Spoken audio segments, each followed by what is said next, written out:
Ya, oke. Baik, selamat sore Bapak Ibu semuanya. Di sini saya akan menyampaikan terkait dengan RPKPS untuk mata kuliah Sains Keperawatan.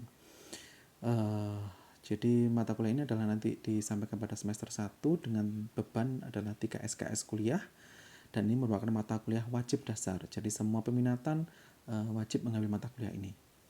Dan nanti tidak ada praktikum karena 3 SKS tersebut adalah K semuanya, ya. Oke. Ini visi misi jurusan, kemudian tujuan program studi. Ini Indonesia Raya saja ya. Nah, ini nanti timnya Bapak Ibu. Jadi timnya saya nanti PJMK-nya, kemudian nanti selain saya tim pengajarnya ada Bu Asti dan Pak Kumboyono. Nanti ini nomor-nomor yang bisa dihubungi, baik nomor saya, nomor Bu Asti maupun nomor Pak Kumboyono jika saya nanti akan memberikan kuliah, ya bisa konfirmasi kepada beliaunya. Kemudian nah ini mengenai waktu pelaksanaannya, itu jadwal pelaksanaannya adalah 14 minggu.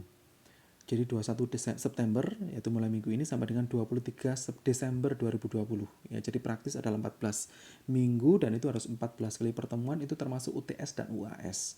Jadi nanti waktunya sangat padat, tidak ada waktu khusus tersendiri untuk UTS dan UAS. Kemudian jadi nantinya di sela-sela 14 TM tersebut akan ada UTS dan akan ada UAS. Ya, dan nanti pun juga ini tanggal 23 Desember itu sebetulnya hari Rabu Bapak Ibu. Jadi Kamis, Jumat, Sabtu sebenarnya sudah tidak boleh lagi ada perkuliahan secara kalender akademik universitas. Ya, cuma karena Bapak Ibu kuliahnya adalah Sabtu untuk mata kuliah ini, jadi nanti Sabtu ya jadi tetap ada kuliah. Cuma nanti tergantung nanti dari tim pengajarnya apakah mau ada kuliah Sabtu di tanggal 26 Desember atau diganti hari lainnya, ya. Oke. Ini nanti mata kuliah kita berfokus kepada konsep-konsep falsafah, paradigma, teori, dan model konseptual keperawatan. Kemudian pemahaman teoris keperawatan terhadap nilai-nilai, sikap, dan perilaku perawat dalam memberikan pelayanan asuhan keperawatan. Kemudian penekanan pada pengenalan teori dalam ilmu keperawatan. Kemudian perkembangan teori keperawatan. Dan pada akhir pembelajaran diharapkan mahasiswa mampu mengaplikasikan ya, teori tersebut pada setting pendidikan, pelayanan, dan penelitian. Nah, ini nanti yang akan kita bahas Bapak Ibu di mata kuliah ini, mulai dari falsafah keperawatan, ada teori dan konsep keperawatan, kemudian ada bagaimana itu grand nursing theory. Jadi nanti kurang lebihnya ada 3 pembagian nursing theory Bapak Ibu. Ada grand nursing theory, kemudian ada middle range theory, sama ada evidence based practice and nursing theory. Ya. Kemudian nanti harapannya mampu mengaplikasikannya dan mampu menganalisa kritis implikasi dari teori-teori tersebut di setting penelitian, pendidikan, dan pelayanan. Nah, ini jadwalnya Bapak Ibu. Jadi nanti jadwalnya memang kita laksanakan secara daring ya.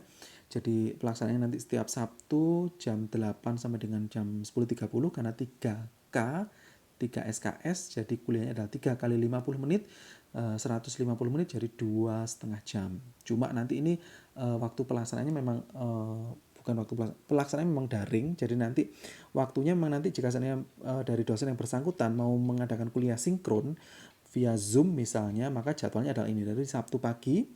Cuma saya sudah menghimbau dan sudah menjadi kesepakatan jurusan bahwasanya kuliah yang sinkron yaitu melalui Zoom itu diminimalkan. Ya, jadi harapannya nanti adalah dimaksimalkan yang asinkron.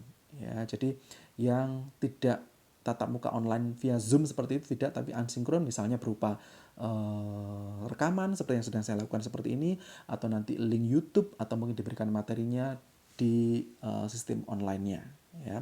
Dan perkuliahan kita nanti akan lebih menggunakan e-learningnya S2 keperawatan ya. Cuma nanti sepertinya akan dievaluasi apakah menggunakan e-learning atau VLM2 ya. Seperti itu. Jadi mohon maaf jika saya nanti masih belum ada kepastian yang jelas ya untuk metode atau platform yang digunakan apakah VLM2 atau e-learning. Saya pribadi sebenarnya prefer VLM2 yang punya universitas ya. Cuma di pengelola ada juga membuat e-learning keperawatan, e-learning untuk PSMK. Jadi sebenarnya saya pribadi sih bikin bingung sebetulnya ya. Bingung yang ngajar juga bingung, mahasiswa yang diajar juga bingung apakah pakai VLM atau pakai e-learning, bingung semuanya. Ya, jadi saran saya sebetulnya sih pada pengelola, harusnya saya nggak bilang kepada Bapak Ibu semuanya ya, seharusnya saya bilang kepada pengelola, pakai aja yang satu, platform yang sama, semuanya, baik S1 maupun S2, semuanya sama pakai VLM2. Harapan saya seperti itu, ya. Cuma nanti kita lihat evaluasi apakah tetap menggunakan e-learning, S2 keperawatan, atau menggunakan VLM2. Ini jadwalnya Bapak Ibu, jadi mulai dari minggu pertama ini, tanggal 26, harusnya adalah Bu Asti, AM adalah Bu Asti, SR adalah saya, dan KUM adalah Pak Kumboyono. Nah nanti Bu Asti hari ini belum bisa memberikan materinya, jadi insya Allah minggu depan ya. Cuma absensi jangan lupa, absensi tetap di jam, bukan di jam, di hari perkuliahan. Jadi tiap Sabtu akan ada absensi untuk mata kuliah sains keperawatan dan absensinya adalah di Gapura. Ya, jadi jangan lupa absen di Gapura tiap ada perkuliahan. Ya, baik itu dosennya ada ngajar, ngasih materi atau enggak dan sebagainya, jangan lupa absensinya di hari tersebut. Ya, seperti itu via Gapura. Jadi nanti jangan lupa, jadi bagi yang belum familiar dengan Gapura, nanti download saja Gapuranya dan nanti bisa melihat absensinya di situ dan jangan lupa absen ya. Oke. Minggu pertama nanti Bu Asti, minggu kedua juga Bu Asti, minggu ketiga saya nantinya, minggu keempat, lima juga Bu Asti, minggu keenam adalah saya, minggu ketujuh nanti Pak Kum, ya. Minggu 8 nanti akan ada UTS. Jadi selain minggu 8 ini akan ada materi dari Pak Kumboyono juga nanti akan ada UTS. Nanti saya sampaikan detailnya bagaimana UTS tersebut, online juga tentunya. Kemudian nah, jadi praktis sebetulnya Bapak Ibu di minggu mulai 9 sampai dengan 14 ya, jadi 6 minggu terakhir itu kita fokus pada tugas kelompok sebetulnya. Ya, tugas kelompok. Jadi kuliah praktis sebetulnya hanya sampai minggu ke-8. Ya, itu kuliah ya. 9, 10, 11 itu adalah presentasi makalah. Ya. Jadi untuk yang minggu ke-9 Sabtu 21 bulan 11 itu adalah presentasi makalah kelompok peminatan KMB 1. Minggu berikutnya adalah kelompok KMB 2. Minggu ketiga adalah MKK, jadi manajemen. Ya, jadi nanti mahasiswa satu kelas ini terbagi menjadi 3 kelompok nantinya. KMB-nya menjadi 2, jadi total 14 dibagi 2 jadi 77, masing-masing 7 mahasiswa. Dan kelompok yang manajemen adalah 7 mahasiswa. Itu di minggu 9, 10, 11 ya. Apa yang dipresentasikan adalah analisis kritis. Kalau yang KMB 1 adalah Grand Nursing Theory, KMB 2 adalah Middle Range Theory, yang MKK adalah Nursing Practice Theory. Ya. Kemudian untuk 3 minggu terakhir adalah role play Bapak Ibu. Jadi role play untuk KMB 1 kedapatan sama, yaitu Grand Theory, kemudian KMB 2 adalah Middle Range Theory, kemudian kalau yang MKK nanti Nursing Practice Theory. Ya, role play itu maksudnya bagaimana? Ya nanti akan bikin video ya, role play ya, simulasi bermain peran ya, bagaimana kita implikasinya teori-teori keperawatan tersebut dalam keperawatan, pelaksanaan keperawatan sesuai dengan peminatan. Ya, seperti itu.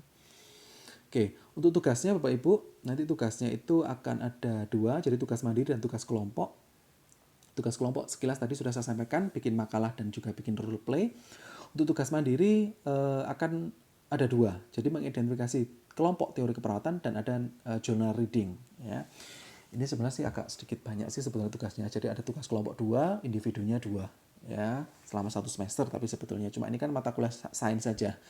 Jadi semoga nanti Bapak Ibu bisa mengatur jadwal, mengatur waktunya sehingga nanti bisa terlaksana semuanya. Nah, untuk tugas mandiri ini yang pertama sekali lagi adalah identifikasi kelompok teori keperawatan. Nah, ini nanti bisa memilih Bapak Ibu. Jadi Bapak Ibu bisa membahas entah philosophical theory atau grand theory atau middle range theory atau nursing practice theory. Terserah nanti salah satu ya. Nanti detailnya akan saya sampaikan mengenai tugas ini ya. Nanti akan ada informasi slide atau mungkin dalam bentuk Word juga bisa, nanti saya upload di e-learning ya.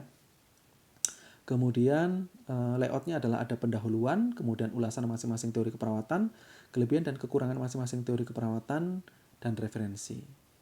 Nah, ini pengumpulan adalah melalui online e-learning S2 keperawatan tanggal 26 Oktober. Ya. Kemudian journal reading. Journal reading ini membuat hasil review artikel satu teori keperawatan. Jadi nanti Bapak Ibu coba browsing jurnal salah satu jurnal ya, dan itu membahas tentang teori keperawatan, nanti itu dibahas. Ya. Jadi topiknya apa, kemudian latar belakangnya kenapa kok memilih teori tersebut atau artikel tersebut, ya tujuan penulisannya apa, metodenya bagaimana, dan hasil penelitian dalam jurnal apa. Dan dibahas kelebihan itu apa, kekurangannya apa, dan kemungkinan hasil tersebut diaplikasikan di setting Indonesia bagaimana. Ya, pengumpulan maksimal adalah 14 November sama melalui e-learning S2 keperawatan. Itu untuk tugas mandiri, jadi sekali lagi ada mengidentifikasi kelompok teori keperawatan, ada journal reading. Dengan waktunya ada yang 14 November sama 26 Oktober. Kemudian tugas kelompok. Tugas kelompok sekali lagi seperti yang saya bilang tadi, mahasiswa nanti kelas besar ini dibagi menjadi 3. Kelompok peminatan menjadi 2, KMB maksud saya dibagi menjadi 2, yaitu KMB 1, KMB 2, sedangkan yang kepemimpinan satu kelompok. Nah, presentasi makalah nantinya adalah berupa analisis kritis implikasi, philosophical theory atau grand theory atau middle range theory sesuai peminatan ya. Isinya adalah pendahuluan, kemudian ada diulas teorinya bagaimana, kemudian penerapan pada kasus asuhan keperawatan bagaimana, kelebihan kekurangannya apa. Ya, in general sih harapannya nanti 1 minggu sebelumnya sudah dikumpulkan. Ya, jadi minggu ke-8 nanti sudah bisa dikumpulkan harapannya ya. Cuma sih saya sih fleksibel aja sih. Tergantung sih nanti fasilitatornya siapa, dosennya ya. Jadi kalau dosennya 1 minggu ya maka kelompok tersebut harus ngebut 1 minggu ya. Kalau saya sih tidak, biasanya sih saya lebih fleksibel ya, jadi tidak harus 1 minggu sebelumnya. Nah, untuk role play sekali lagi adalah bermain peran Bapak Ibu, satu kelompok ini tadi sama, jadi sebenarnya kelompoknya sama, jadi baik presentasi makalah maupun role play adalah sama, jadi 7 orang. Kemudian implikasi untuk role play adalah implikasi filosofi, grand theory dan middle range theory ya. Isinya nanti pendahuluan, ulasan teori, paparan skenario pada kasus asuhan keperawatan di setting. Nanti dijelaskan situasinya apa, kemudian siapa yang mulai interaksi dalam situasi tersebut, bagaimana respon yang diharapkan pasien, respon yang diberikan oleh perawat bagaimana, apa kendala yang dihadapi, dan apa yang harus ditekankan pada perawat ketika melakukan pendekatan teori tersebut. Nanti tugas kelompok adalah mendiskusikan teori mana yang dipilih, kemudian lengkapi skenario dengan materi dari artikel yang diperoleh dari internet atau sumber lainnya. Kemudian dalam skenario tersebut dituliskan satu peran khusus setiap anggota. Jadi masing-masing anggota kelompok nanti punya peran sendiri-sendiri. Kemudian dilengkapi dengan narator dan pengatur peran ya. Jadi nanti akan ada skripnya ya. Jadi ceritanya bagaimana, dialognya bagaimana. Roleplay dibuat dalam bentuk video dan dipresentasikan. Jadi untuk roleplay ini Bapak Ibu, jika seandainya nanti memungkinkan Bapak Ibu satu kelompok 7 orang tersebut itu ngumpul di satu tempat, misalnya di rumah sakit gitu ya, terus bikin take video boleh, enggak apa-apa ya. Cuma jika tidak memungkinkan, masing-masing orang take video sesuai dengan peranannya masing-masing, kemudian ada yang bertugas mengkompilasi, menggabungkan juga boleh juga. Ya, jadi monggo terserah ya. Kemudian untuk evaluasi, nanti evaluasinya ini total 100% tersebut terbagi menjadi 50% adalah UTS UAS, jadi masing-masing nanti 25%, proses dan sikap 20%, dan tugas baik mandiri maupun kelompok adalah 30%. Jadi semuanya nanti akan ada nilainya termasuk sikap Bapak Ibu. Nah, ini nanti berita baiknya selama pandemi ini adalah tidak ada nilai jelek. Ya, jadi tidak ada nilai jelek. Jadi harapannya nanti semuanya nilainya bagus semuanya. Kemudian jika seandainya nanti by the end pada akhir perkuliahan ternyata kok ada nilainya yang kurang bagus, kurang seperti yang diharapkan, nanti bisa koordinasi dengan saya, kira-kira nanti bisa diperbaiki pada item yang mana, apakah UTS, apakah UAS, atau sikap atau tugasnya ya, seperti itu. Ini seperti yang di regular 1, kalau ada kecurangan maka nilainya jadi 0 ya, jadi harus ada perbaikan nantinya. Nah, ini referensinya Bapak Ibu yang disarankan. Jadi nanti yang 2019 ini yang theoretical basis for nursing nanti saya uploadkan juga di e-learning, jadi nanti bisa sebagai bahan ya. Ini referensi pendukungnya. Ya, seperti itu. Saya kira itu saja nanti yang bisa saya sampaikan. Nanti selebihnya nanti bisa diskusi di e-learningnya. Ya, seperti itu. Sekian, terima kasih. Ada kurang lebihnya saya maaf. Selamat sore. Wassalamualaikum warahmatullahi wabarakatuh.